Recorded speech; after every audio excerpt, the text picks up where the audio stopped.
Pre launch పేరుతో ఊరించారు. అందరి కాడికి అప్పనంగా దండుకున్నారు.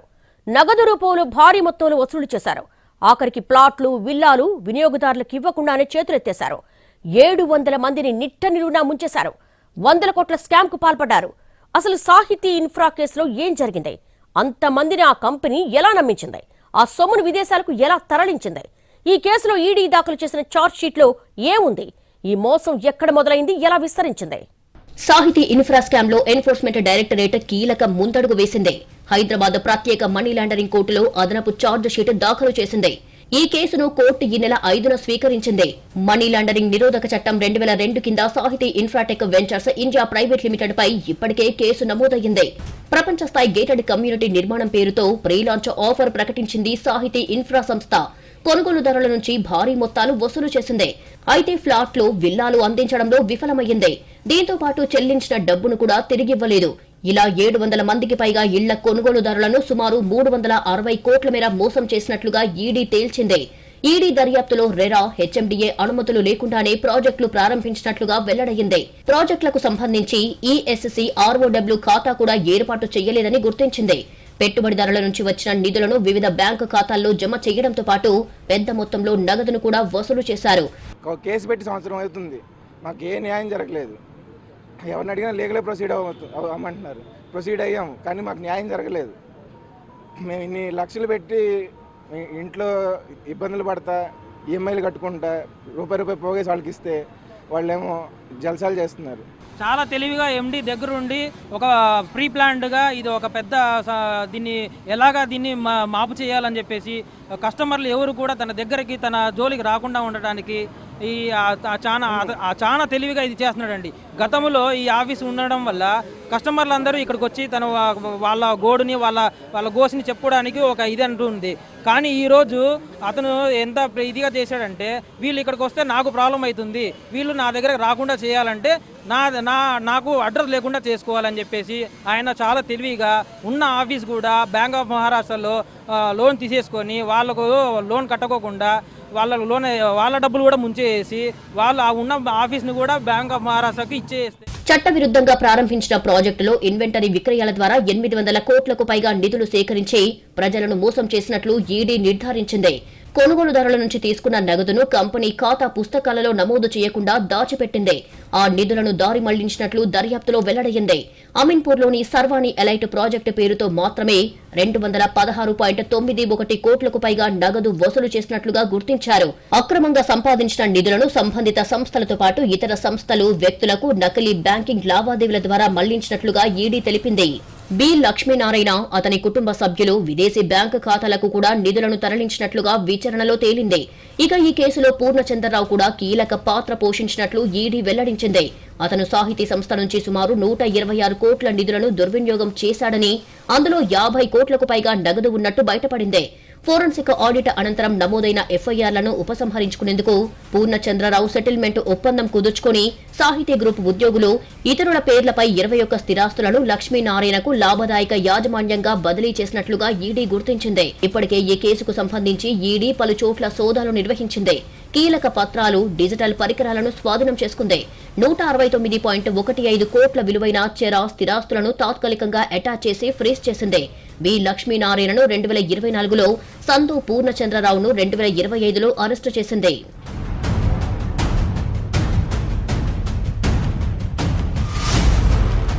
ఈ కేసులో మరింత దర్యాప్తు కొనసాగుతోందని ఈడీ వెల్లడించింది.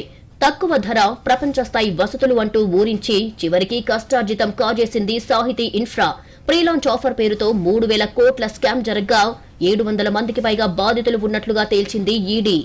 ప్రీలాంచ్లో తీసుకొని వాళ్ళకి ఏవైతే ఫ్లాట్స్ కానీ తర్వాత విల్లాస్ కానీ ఏవైతే ప్రామిస్ చేస్తారో అవి ఇవ్వకుండా పూర్తిగా కంప్లీట్గా లేని ల్యాండ్ని ఉన్నట్టు చూపించడం, దాని తర్వాత కొన్ని ల్యాండ్లో ఓన్లీ అగ్రిమెంట్ల మీదనే ఉండడం, దాని తర్వాత ఫ్రీలాన్స్లో అనేది ఎక్కడ ఫ్రీలాన్స్ అనేది ఎక్కడ లేదు. It's not authorised as per the rules and government rules.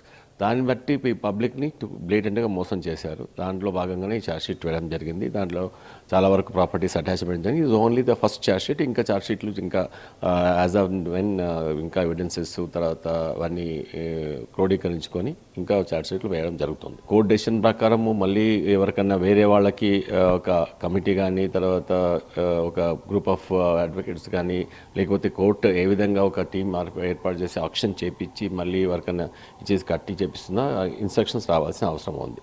So ఇవి డెఫినెట్గా వాట్ ఎవర్ ప్రాపర్టీస్ ఏదైతే మేము సీజ్ చేసినామో ఆల్రెడీ అవన్నీ కోర్టు ద్వారా వచ్చిన డైరెక్షన్స్ ప్రకారము డెఫినెట్గా న్యాయం జరుగుతుంది. ఇప్పుడే డబ్బులు కడితే 2 ఏళ్లలో పువ్వుల్లో పెట్టి ఫ్లాట్ అప్పగిస్తామని నమ్మించిందే.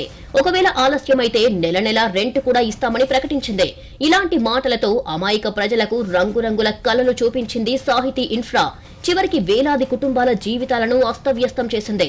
రియల్ ఎస్టేట్ రంగంలో చోటు చేసుకున్న అతిపెద్ద కుంభకోణాల్లో ఒకటిగా సాహితీ ఇన్ఫ్రా స్కామ్ మారిందే.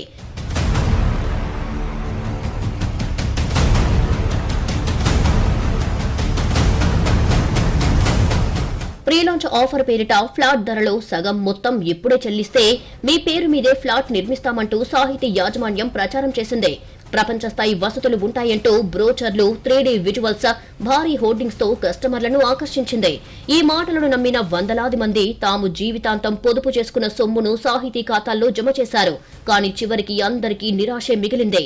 అనుమతులే లేని ప్రాజెక్టుకు భారీ మొత్తాల్లో డబ్బులు వసూలు చేశారు. ఆయన మేము లీగల్గా వెళ్ళినా సరే ఆయన మాకు రెస్పాండ్ అవ్వట్లేదండి. లీగల్గా కూడా అసలు రెస్పాండ్ అవ్వడం తెలిసిపోయింది. మాకు ఫైనల్గా జరగాల్సిందంటే గవర్నమెంటే మమ్మల్ని ఏదో చూసి ఆయన మీద ప్రెజర్ తీసుకొచ్చి బయటికి లాక్కొచ్చి మా డబ్బులు మాకు ఇవ్వడమా లేదంటే మాకు ఏదో న్యాయం చేయడం చేయాలని మేము కోరుకునేది. గవర్నమెంట్ మొత్తం ప్రెజర్ పెట్టాలి ఆయన మీద. సంగారెడ్డి అమీన్పూర్లో 23 ఎకరాల్లో భారీ హౌసింగ్ ప్రాజెక్టు నిర్మిస్తున్నామని చెప్పింది సాహితీ ఇన్ఫ్రా సంస్థ. జీహెచ్ఎంసీ అనుమతి లేదు, హెచ్ఎండిఏ అప్రూవల్ లేదు, రెరా రిజిస్ట్రేషన్ కూడా లేదు. అసలు లేఅవుట్ అనుమతులే లేవని దర్యాప్తులో తేలిందే. ఇలా ఈ కేసులో ఇంకా సంచలన విషయాలు వెలుగులోకి వస్తున్నాయి. 23 ఎకరాల్లో ప్రాజెక్ట్ అంటూనే కేవలం 10 ఎకరాల భూమి మాత్రమే సాహితీ పేరుపై రిజిస్ట్రేషన్ చేసి ఉంది. మిగిలిన 13 ఎకరాలకు సంబంధించి ల్యాండ్ డాక్యుమెంట్సే లేవు. భూ యజమానులతో ఒప్పందాలు లేవు. అయినా అదే భూమిని చూపిస్తూ వందల కోట్ల రూపాయలు వసూలు చేశారు.